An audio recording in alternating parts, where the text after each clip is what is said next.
आप सभी का पुनः स्वागत है हमारे चैनल टोटल फिजिक्स में। मैं डॉक्टर मनीष कुमार तिवारी। आज हम लोग थर्मोडायनेमिक्स में थर्मोडायनेमिकल प्रोसेस के बारे में डिस्कस करेंगे कि थर्मोडायनेमिकल प्रोसेसेस क्या होते हैं, थर्मोडायनेमिकल प्रोसेस कितने प्रकार के होते हैं और इनका क्या इंपॉर्टेंस है, और साथ ही साथ इसमें हम लोग लॉ ऑफ थर्मोडायनेमिक्स को कैसे अप्लाई कर सकते हैं।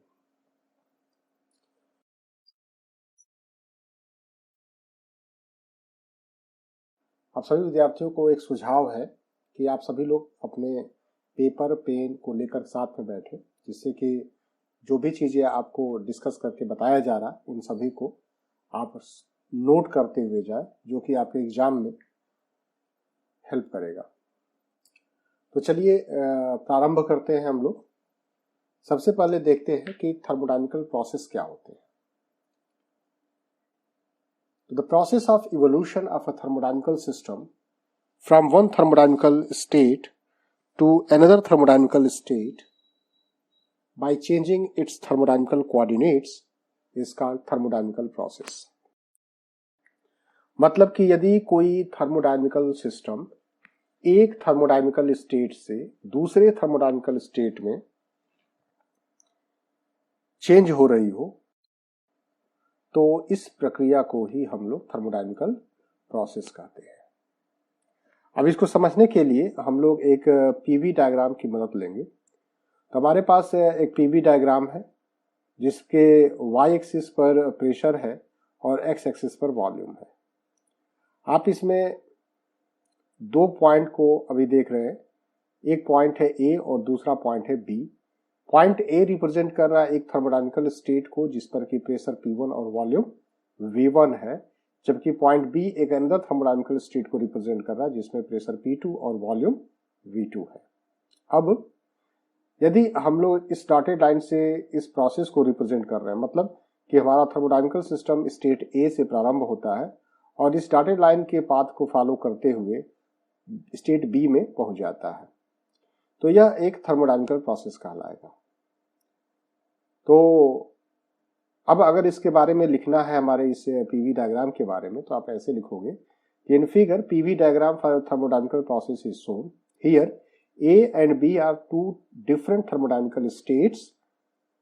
A thermodynamical system starts from A and finally reaches to B by changing its coordinate P and V through a path shown by the dotted line. तो यह था थर्मोडायनेमिकल प्रोसेस के बारे में। अब यह थर्मोडायनेमिकल प्रोसेस कितने प्रकार के हो सकते हैं, हम लोग इसको देखते हैं। तो types of thermodynamical processes. So in thermodynamics there are several processes which are given as follows. These are isobaric process, isochoric process, isothermal process, adiabatic process, cyclic process, reversible process and irreversible process. तो इस video lecture में हम लोग discuss करेंगे isobaric process, isochoric process, isothermal process, adiabatic process and cyclic process. और आने वाले video lecture में हम डिस्कस करेंगे reversible process and irreversible process के बारे में। तो प्रारंभ करते हैं हम लोग आइसोबारिक प्रोसेस की तरफ। तो आइसोबारिक प्रोसेस क्या होता है कि when a thermodynamical process is taking place at a constant pressure then such process is known as isobaric process. मतलब कि कोई थर्मोडायनेमिकल प्रोसेस इस प्रकार से हो रही हो कि इस पूरे प्रोसेस के दौरान थर्मोडायनेमिकल सिस्टम का प्रेशर कांस्टेंट बना रहता है, तो इसे हम लोग आइसोबारिक प्रोसेस कहेंगे। इसको आइसोबारिक प्रोसेस के नाम से जानेंगे। तो मतलब इसको और डिफिनीशन देना हो और तरीके से तो डिफाइन कर सकते हैं हम लोग कि when a thermodynamical system start from one thermodynamical state and reaches to another thermodynamical state at constant pressure then the process is called isobaric process. तो कुल मिलाकर कहा जाए कि आइसोबारिक प्रोसेस में पी की वैल्यू कांस्टेंट होगी। तो हमने लिखा 10 इन आइसोबारिक होगा, यहाँ पर आइसोकोरिक के जगह पर आइसोबारिक प्रोसेस होगा। तो इसको हम लोग करेक्ट कर लेते हैं यहीं पर। तो यह जो है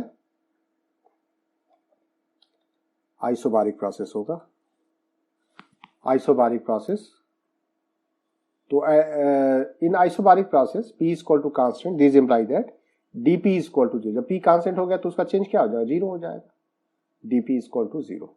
अब इसी आइसोबारिक प्रोसेस को हम लोग पीवी डायग्राम में देखते हैं। तो पुनः यहाँ चेंज करना पड़ेगा हमें।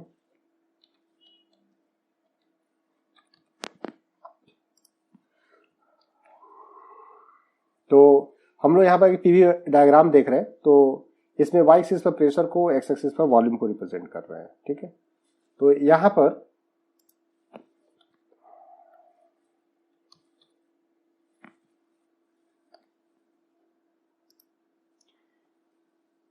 क्या बताया गया कि एक डॉटेड लाइन दिख रही है आपको यहाँ पर, जो कि वॉल्यूम एक्सिस के पैरेलल है, वॉल्यूम एक्सिस के पैरेलल है। तो अगर कोई पीवी डायग्राम में जिसमें प्रेशर y एक्सिस पर हो, वॉल्यूम x एक्सिस पर हो, तो वॉल्यूम एक्सिस के पैरेलल एक लाइन ड्रा कर दें तो वह आइसोबारिक प्रोसेस को रिप्रेजेंट करता है, जिसमें दो पॉइंट देख रहे हो, ए और बी। ए पर प्रेशर P है, वॉल्यूम V1 है, जबकि B पर प्रेशर P है, वॉल्यूम V2 है। तो मीन्स ए और बी दोनों पॉइंट पर प्रेशर की वैल्यू सेम है, तो इसलिए यह एक आइसोबारिक प्रोसेस को रिप्रेजेंट कर रहा है। ठीक है, अब नेक्स्ट है कि यदि आइसोबारिक प्रोसेस में हम लोग फर्स्ट लॉ ऑफ थर्मोडायनेमिक्स को अप्लाई करने जा रहे हैं, तो फर्स्ट लॉ ऑफ थर्मोडायनेमिक्स क्या होता है? Delta Q is equal to D you plus delta W. तो चूंकि इसमें कहीं पर भी, और डेल्टा डब्ल्यू की वैल्यू होती है पी डी वी, तो delta Q is equal to D you plus P D V. Last line आपको दिख रहा है, delta Q is equal to D you plus P D V. क्योंकि इस इक्वेशन में कहीं पर भी चेंज इन प्रेशर डीपी की वैल्यू इन्वॉल्व नहीं है, तो इस प्रकार से हम कह सकते हैं कि according to first law of thermodynamics,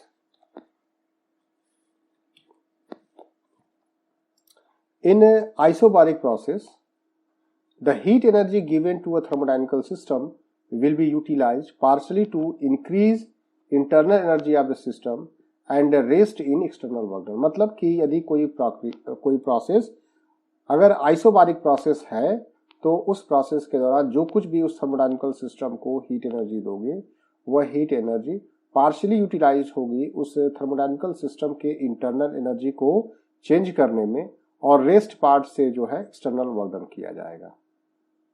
okay, now we will start another thermodynamical process and that is called isochoric process. Isochoric process क्या होता है? एक ऐसी थर्मोडायनेमिकल प्रोसेस जिसके दौरान थर्मोडायनेमिकल सिस्टम की वॉल्यूम कांस्टेंट होती है, उसको आइसोकोरिक प्रोसेस कहते हैं।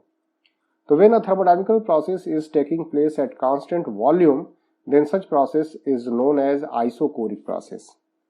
तो आइसोकोरिक प्रोसेस में वॉल्यूम क्या होगा? कांस्टेंट होगा, तो V कांस्टेंट लिख दिया, और जब V कांस्टेंट है तो उसका चेंज भी जीरो हो जाएगा, है कि नहीं? dV equal to zero. तो ये आपको यहाँ पर दिख रहा है। तब इसी चीज को हम लोग एक पीवी डायग्राम में देखने जा रहे हैं। तो y एक्सिस पर देख लो प्रेशर है, x एक्सिस पर वॉल्यूम है। तो हम लोग अगर आइसोकोरिक प्रोसेस को इस पीवी डायग्राम में दिखाना चाहें तो क्या करना पड़ेगा? एक लाइन को ड्रा कर देंगे हम लोग इस प्रेशर एक्सिस के पैरेलल। तो आप देख सकते हो कि पॉइंट ए पर भी वॉल्यूम V है और पॉइंट बी पर भी वॉल्यूम V ही है। तो इस तरह से प्रेशर भले ही अलग है लेकिन वॉल्यूम एक है। तो इस तरह से ये जो लाइन है वह आइसोकोरिक लाइन को शो कर रही है, और ये आइसोकोरिक प्रोसेस को रिप्रेजेंट कर रहा है। अब यहाँ पर अगर हम लोग फर्स्ट लॉ ऑफ थर्मोडायनेमिक्स की बात कर लेते हैं, तो फर्स्ट लॉ ऑफ थर्मोडायनेमिक्स इसका आपसे delta Q is equal to D you plus delta W, और delta Q is equal to D you plus P D V, क्योंकि delta W is equal to P D V होता है। ठीक है, तो since delta V D V is zero in isochoric process, D V यहाँ पर देख लो जीरो है, तो this implies delta Q is equal to D U. Delta Q is equal to D U का मतलब क्या हुआ कि आइसोकोरिक प्रोसेस के दौरान जो कुछ भी आप थर्मोडायनेमिकल सिस्टम को हीट एनर्जी दोगे, वह केवल और केवल उसके इंटरनल एनर्जी को चेंज करने में खर्च हो जाएगा। Means in isocoric process the heat energy given to a thermodynamical system will be utilized to increase the internal energy of the system. In the same way, when heat is withdrawn during isocoric process, then its internal energy will decrease, means the internal energy of thermodynamical system will decrease. अब इसके बाद then next हम लोग thermodynamical process की बात करने जा रहे हैं, जो कि बहुत ही महत्वपूर्ण है, आइसोथर्मल प्रोसेस। आइसोथर्मल प्रोसेस और एडियाबेटिक प्रोसेस तो बहुत से क्वेश्चन पूछे जाते हैं, जिसको कि आपको सॉल्व करने होते हैं अपने एग्जामिनेशंस के दौरान। तो आइसोथर्मल प्रोसेस क्या होता है, हम लोग इसको देखते हैं। तो thermodynamical process in which a thermodynamical system is evolved from one thermodynamical state to another at a constant temperature, then the process is known as isothermal process. इसका मतलब क्या होता है? इसका मतलब यह है कि यदि कोई थर्मोडायनेमिकल सिस्टम एक स्टेट से प्रारंभ होकर के दूसरे स्टेट पर फिनिश होने जा रहा है और इस पूरे प्रक्रिया के दौरान उसका टेम्परेचर कांस्टेंट रहता है, तो इस तरह की थर्मोडायनेमिकल प्रोसेस को ही हम लोग आइसोथर्मल प्रोसेस कहते हैं। अब आइसोथर्मल प्रोसेस में क्या कांस्टेंट हो रहा है? टेम्परेचर। तो टेम्परेचर की वैल्यू कांस्टेंट है और टेम्परेचर कांस्टेंट है तो dt की वैल्यू 0 होगी। तो this is the condition. Now what we will see, तो यदि हम लोग कहें कि आइडियल गैस की बात करते हैं तो आइडियल गैस के लिए इक्वेशन क्या होता है? PV is equal to nRT, where P is the pressure, V is the volume, N is the number of moles, R is the gas constant and T is the temperature। तो चूंकि isothermal process में अगर हम इसमें बात करें तो isothermal process के दौरान टेम्परेचर कांस्टेंट है और जब टेम्परेचर कांस्टेंट है तो आइसोथर्मल प्रोसेस में आइडियल गैस इक्वेशन क्या हो जाएगा? PV is equal to constant. क्यों? क्योंकि N ऑलरेडी कांस्टेंट है, R ऑलरेडी कांस्टेंट है और T आइसोथर्मल प्रोसेस के कारण कांस्टेंट बना हुआ है। तो जब राइट साइड इस इक्वेशन का राइट साइड जो है यह पार्ट कांस्टेंट हो गया तो PV is equal to constant. अब इसका मतलब क्या होता है?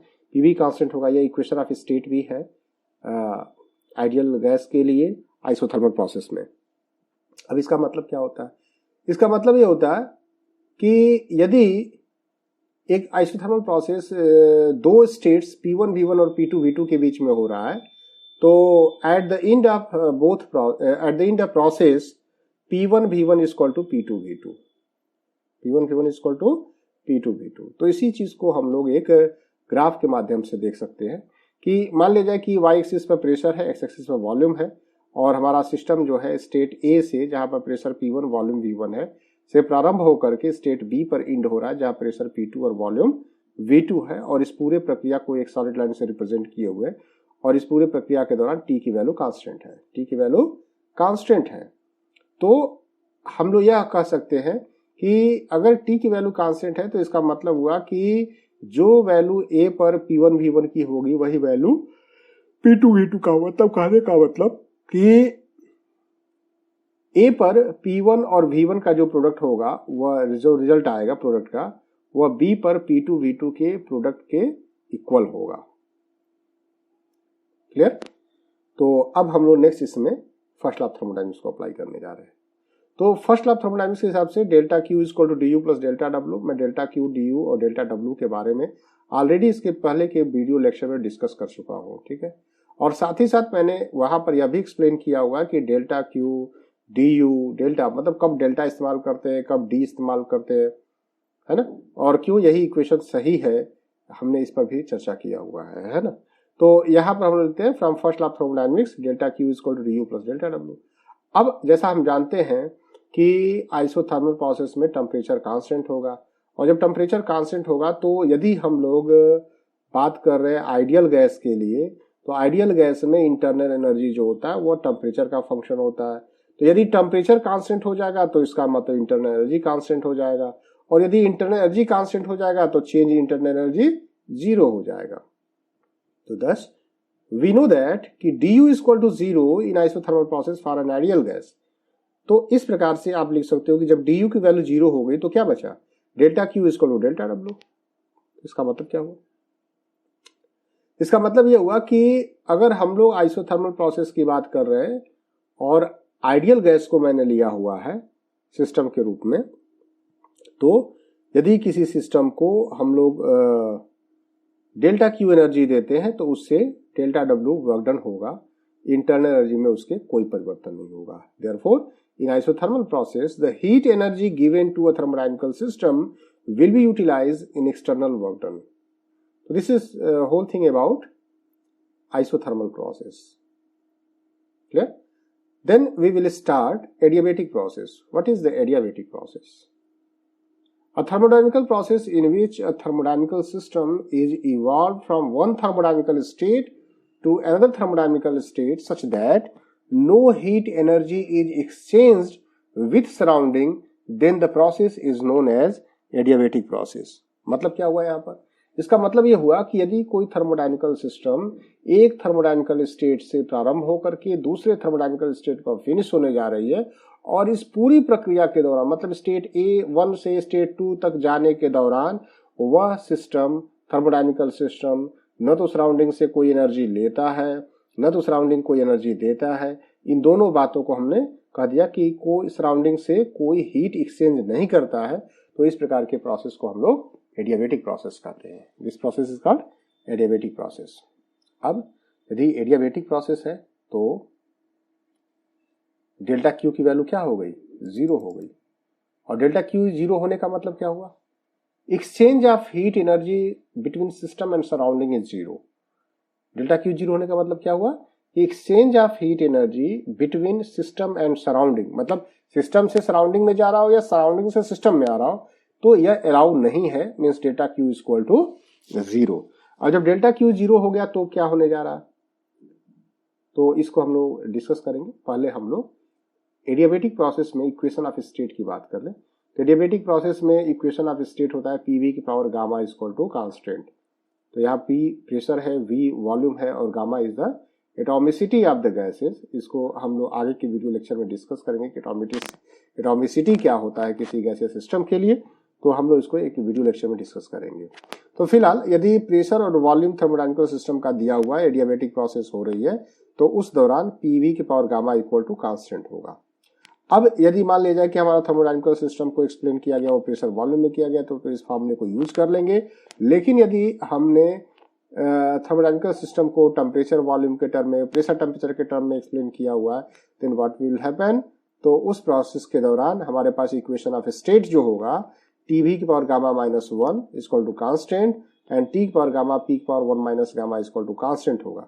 तो यहाँ पर टीवी की पावर गामा माइनस 1 का मतलब क्या हुआ कि when a thermodynamical system is explain in terms of temperature and volume then you can use T V की power gamma minus 1 as T की power gamma minus 1 equal to constant as adiabatic process and then T की power gamma. और यदि हमारा thermodynamical system temperature और pressure के रूप में एक्सप्लेन है तो हम लोग को यूज करना चाहिए टी की power gamma equal to T की पावर गामा इंटू पी की power 1 minus gamma equal to constant. तो इस तरह से पीवी की पावर गामा, टीवी की पावर गामा माइनस 1 और टी की पावर गामा पी की पावर 1 माइनस गामा, ये तीन थर्मोडायनेमिकल इक्वेशन ऑफ स्टेट है एडियाबेटिक प्रोसेस के दौरान। तो अब यह कहा जाए कि when an adiabatic process is taking place between two states P1 V1 and P2 V2 then, यदि कोई एडियाबेटिक प्रोसेस दो स्टेट P1 V1 और P2 V2 के बीच में प्रोसीड हो रही है तो उस अवस्था में हम लोग क्या लिखेंगे, P1 V1 की power gamma is equal to P2 V2 की पावर गामा। तो यहाँ पर देख सकते हो कि यह कांस्टेंट है, तो इसी इक्वेशन को हम लोग ने प्रेशर और वॉल्यूम के टर्म में थर्मोडायनेमिकल सिस्टम के दो स्टेट को कंपेयर किया हुआ है यहाँ पर। ठीक है, अब नेक्स्ट आगे बढ़ते हैं। तो हमने यहाँ पर डायग्राम में हमने एक एडियाबेटिक प्रोसेस को एक्सप्लेन किया है पीवी डायग्राम में। तो यहाँ पर क्या बताया गया है कि प्रेशर को पहले वाई एक्सिस पर, वॉल्यूम को एक्स एक्सिस पर रिप्रेजेंट किया। हमारे पास दो स्टेट है, ए जिसमें प्रेशर P1 वॉल्यूम V1 है, दूसरा स्टेट है बी जिसमें प्रेशर P2 है, V2 है। एक थर्मोडायनेमिकल प्रोसेस है जिसको कि हमने सॉलिड लाइन से रिप्रेजेंट किया हुआ। ये सॉलिड लाइन हमारी जो है थर्मोडायनेमिकल प्रोसेस को रिप्रेजेंट कर रहा है। लेकिन इस पूरी प्रक्रिया के दौरान डेल्टा क्यू की वैल्यू 0 है और डेल्टा क्यू की वैल्यू 0 होना इस बात को इंश्योर करता है कि इस पूरे प्रोसेस के दौरान न तो सिस्टम और सराउंडिंग के बीच में कोई हीट एनर्जी ली गई है न दी गई, मतलब सिस्टम और सराउंडिंग के बीच में कोई भी हीट एनर्जी एक्सचेंज नहीं की गई है। तो हम लोग ने इस फिगर में एक पीवी डायग्राम को शो किया है एडियाबेटिक प्रोसेस के लिए, जिसमें इनिशियल स्टेट है P1 V1 और फाइनल स्टेट है P2 V2। और यहाँ पर कांस्टेंट टेम्परेचर नहीं है। यहाँ पर हम लोग क्या बताएंगे कि P2 V2 को ही रहने देंगे, इसको हम लोग हटा देते हैं, यह नहीं होना चाहिए। ठीक है, और इस प्रकार से हुआ यह ए से बी में, यह इस प्रकार से आया हुआ है कि यहाँ पर डेल्टा क्यू की वैल्यू 0 है। अब आगे बढ़ते हैं।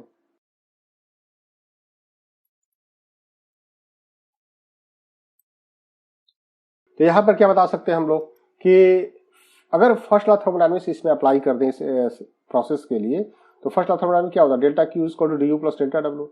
और चूंकि डेल्टा क्यू को ऑलरेडी हम लोग 0 कर चुके हैं, 0 है तो इसका मतलब हुआ 0 equal to D you plus delta W, which means delta W equal to minus D U. मतलब क्या हुआ, इसका मतलब यह हुआ कि यदि कोई प्रोसेस एडियाबेटिक प्रोसेस थी तो उस प्रोसेस के दौरान जो कुछ भी वर्क डन होगा वह at the cost of internal energy, मतलब यदि किसी थर्मोडायनेमिकल सिस्टम की इंटरनल एनर्जी घट रही है तो इसका मतलब हुआ कि work is done by the system.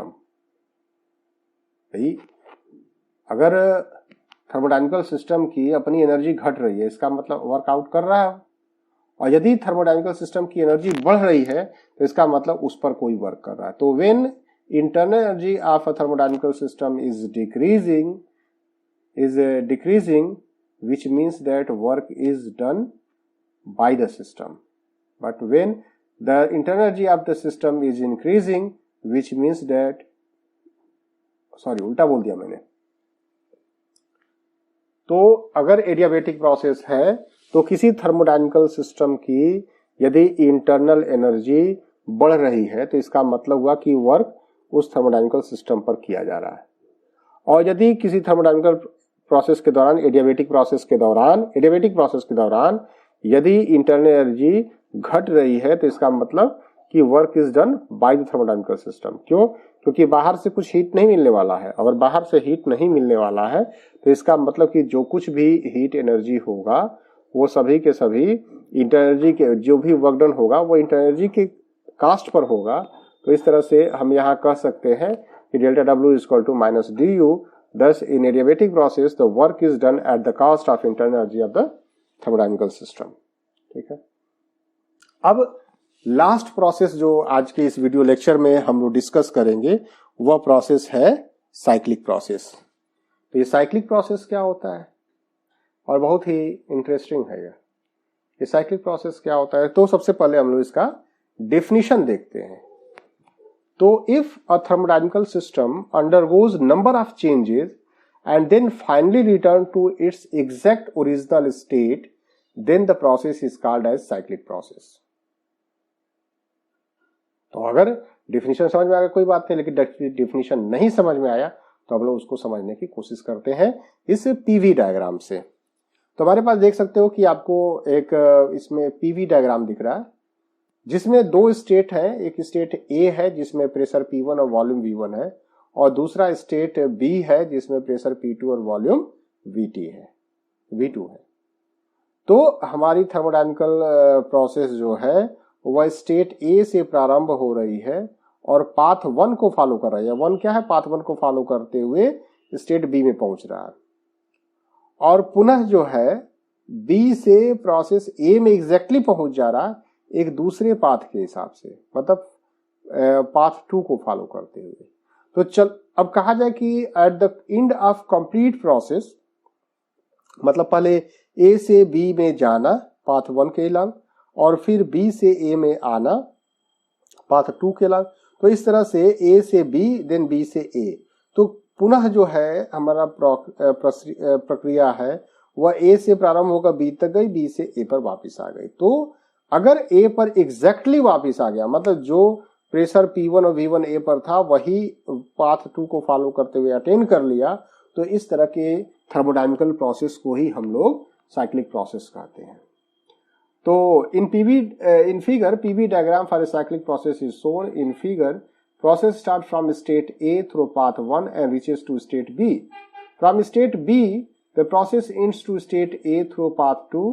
Thus, in a complete cyclic process, the net change in internal du is 0. क्यों 0 हो गया? क्योंकि इंटरनल एनर्जी एक स्टेट फंक्शन है और हम प्रक्रिया के प्रारंभ में और अंत में एक ही पॉइंट ए पर पाए जा रहे हैं। तो इसका मतलब क्या हुआ कि यदि थर्मोडायनेमिकल सिस्टम स्टेट ए से प्रारंभ हुआ, बी से होते अपना ए में वापिस आ गया, तो कोई चेंज इंटरनल एनर्जी नहीं होगा। क्यों? क्योंकि सिस्टम के स्टेट में ही कोई परिवर्तन नहीं हुआ है।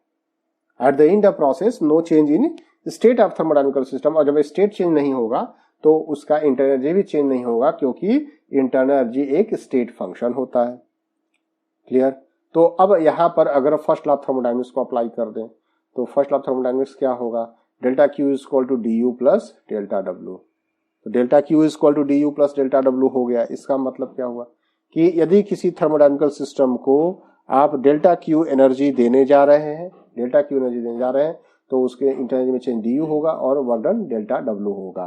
तो अब जरा इसको साइक्लिक प्रोसेस में चेक कर लिया जाए।